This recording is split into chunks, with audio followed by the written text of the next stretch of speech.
So ito mga kamukil, nandito tayo sa likurang parte, no? Napapansin nyo. So halos ganito din yung mga bahay na ginagawa ko ng second floor extension, no? Mga anay finish pa, 1970s pa siguro to, na mga pagkayari. Ayan, no? So ganito halos lahat ng mga na-renovate kong bahay mga kamukil na ginawa natin second floor extension is ganito yung pagkaporma. Mas maganda nga to dahil may mga poste na, no? Yan. So gagawa natin ng second floor extension ito, tapos itong pinaka ground floor, kung napapansin nyo mga kamukil,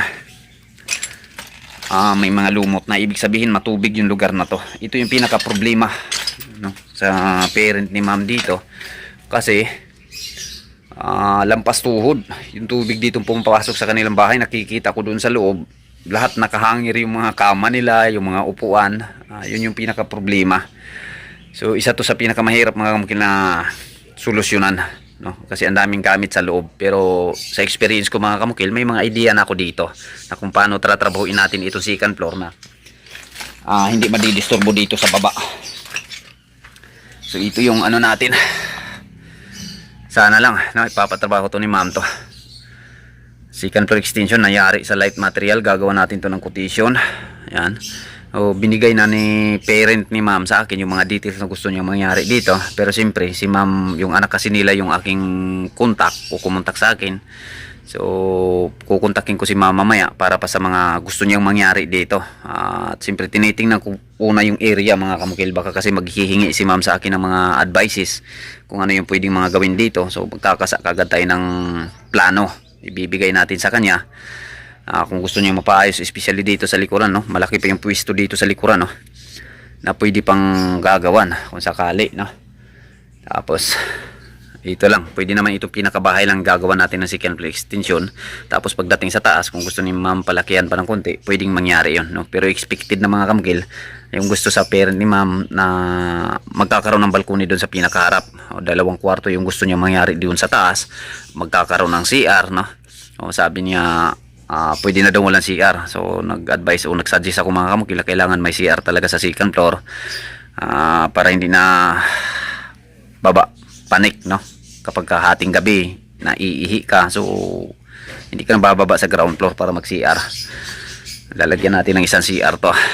Tapos gusto ni Mister, no, father ni ma'am dito, na yung ceiling PVC panel, yung wall PVC panel yung gagamitin natin, yung hindi na magpipintura. Tapos wood thick melamine board yung i-flooring natin dito, dahil gusto nila may kulay yung sahig, no, sa pinaka second floor. So pagkatapos natin gawin yung second floor nito, tatrabahuin naman natin yung baba, o malalim mga kamukila, yung ano dito, yung tatambakan, almost nasa 2 feet o 61 cm, no, yung ating tatambakan para ma-elevate.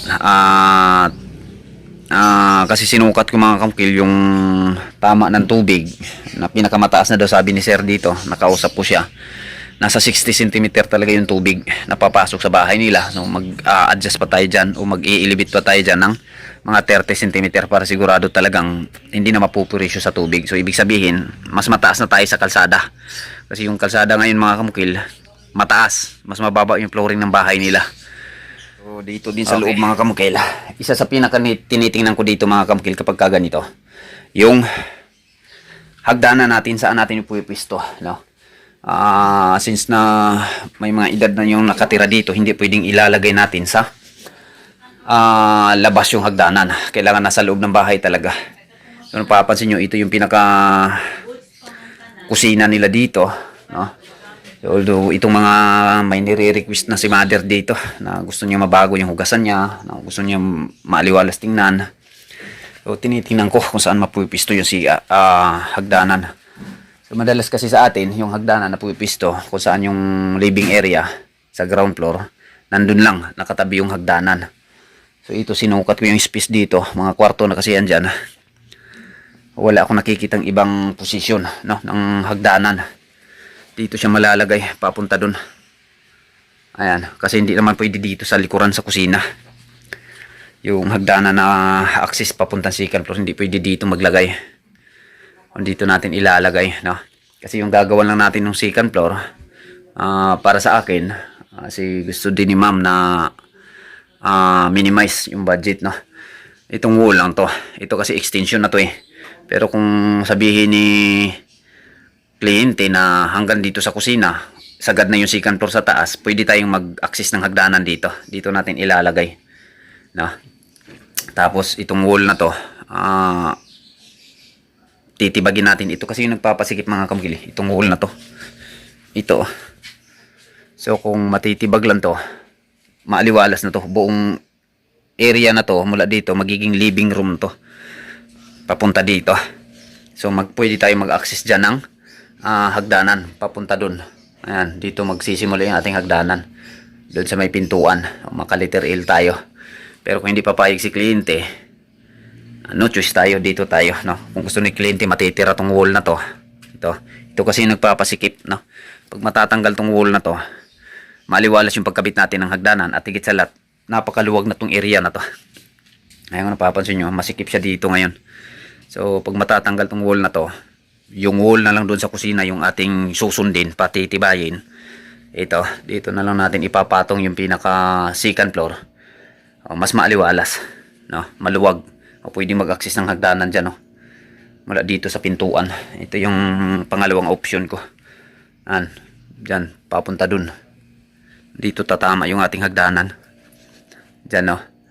So, magkakaroon tayo ng hallway dito. Tapos yung CR natin, tatapat natin dito. Itong CR na to. Kasi CR din to konkrito. So kailangan ito yung sasalo sa CR sa taas. Para sa ating pagpo-flooring ng konkrito sa taas, no? Kailangan makasalo tayo ng konkrito sa baba. Dito natin itatapat din yung ating CR. Yan lang, no? Kitchen sink. Yan gusto ni mother na baguhin. Gusto niya ng litis na mga design. Okay, yan lang mga kamugil. Maraming salamat.